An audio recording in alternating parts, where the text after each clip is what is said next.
سلام دوستان، اینجا کانال رایتمانی است و امروز دوباره بازگشتیم با یکی دیگر از آموزش های ایردراپ های معتبر این روزها. ایردراپ همستر هستش دوستان که امروز اومدیم واسهتون توضیح بدیم که ببینیم آیا پروفیت مهمتره یا سکه.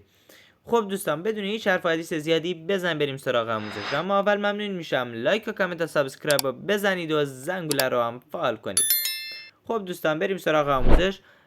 وقتی که وارد ربات همستر میشیم که این روزها ماشاءالله همه با این ربات آشنایی دارند و میدونن هر قسمت واسه چه قسمتی هست و اگه بلد هم نیستید میتونید وارد کانال یوتیوبمون بشید و برید قسمت های قبلی رو ببینید که کامل و مختصر توضیح دادیم چطوری توکن های خودتون رو ببرید بالا، و یا جوین کانال تلگرامی ما بشید و هر روز سکه ها و کارت همستر و کد همستر رو هر روز 6 دقیقه تا 10 دقیقه بعدش زودتر از هر جای دیگه واسهتون قرار میدیم. خب دوستان، حالا بریم سراغ آموزش، سراغ توضیحات. دوستان، خیلی از شماها ازم میپرسید که آیا پروفیت مهمتره یا سکه. دوستان، این موضوع فقط به خودتون ربط داره که آیا پروفیت رو میخواید ببرید بالا یا سکه هاتون رو ببرید بالا. دوستان، همینطور که میبینید مال من سکه هام تقریبا 300 میلیونه و پروفیتم 1 میلیون. حالا دوستان، یه سری توضیحات میخوام بدم در مورد پروفیت. دوستان، ربات همستر هر روز تقریبا 5 میلیون از قسمت کارتا به ما هدیه میده، یعنی روزانه 5 میلیون سکه به ما میده فقط از طریق تقویت 3 کارت. خب حالا اینم به کنار، بعد در این قسمت که اومده یه روزانه 1 میلیون هم کد مورس یا همون کد همستر 1 میلیون هم از این قسمت به ما میده فقط با پیدا کردن کد. حالا دوستان، اینجا قضیه جالب میشه که چرا ربات همستر روزانه 6 میلیون سکه به ما پاداش میده.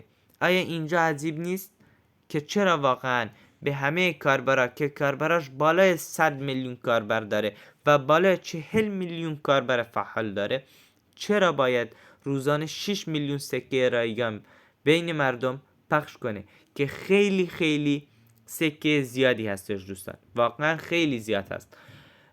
و واسه همین دوستان من اینجا واسم سوال پیش آمده و مطمئنم که سوال همه شما هم این هست که چرا این همه به همون سکه میده. بین 40 میلیون 6 میلیونی جمع کنی تقریبا خیلی زیاد میشه، یعنی میشه 2 میلیارد و 400 میلیون تقریبا، حتی بیشتر، که تعداد توکن های حرز شده همستر 10 میلیارد توکنه که اصلا این یه چیز عجیب هستش دوستان که واقعا ربات همستر اومده با یه سری توضیحات دیگه مردم رو به سمت گمراهی کشیده و مردم رو به یک سمت دیگه کشیده که حالا بیان پیدا کنید که آقا پروفیت مهمتره یا سکه.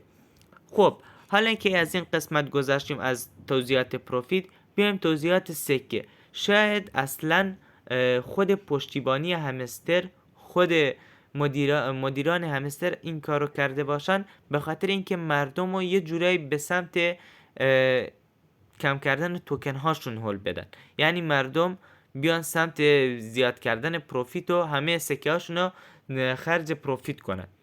خیلی عجیبه دوستان، واقعا این ربات همستر مردم رو به دو دسته تبدیل کرده که الان همه هم روی این موضوع جنگ دارن. بعضیا میگن پروفیل قوی تره، بعضیا میگن پروفیل لیست میشه، بعضیا میگن سکه لیست میشه.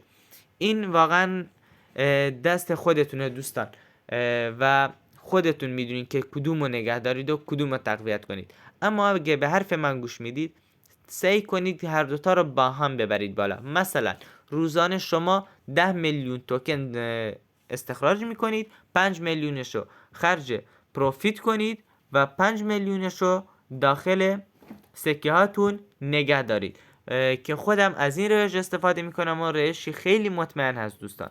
و واسه همین لطفاً به هیچ کسی اعتماد نکنید. بعضیا میگن پروفیت قوی تره، بعضیا میگن نه سکه قوی تره و سکه لیست میشه و یا پروفیت لیست میشه. این هنوز معلوم نیست دوستان، همش دروغه، دارن واسه بالا بردن کانال خودشون و یا پیج اینستاگرامی خودشون این کار رو میکنن دوستان، و واسه همین بهتون پیشنهاد میکنم اصلا این کار رو نکنید و به حرف هیچ کسی گوش ندید و هر دوتا رو با هم ببرید بالا و با هم دیگه تقویتشون کنید و انشالله که هم پروفیت به قیمت گذاری بشه و هم سکه ها و بتونیم از هر دو قسمت کسب درآمد کنیم و یه درآمدی به دست بیاریم.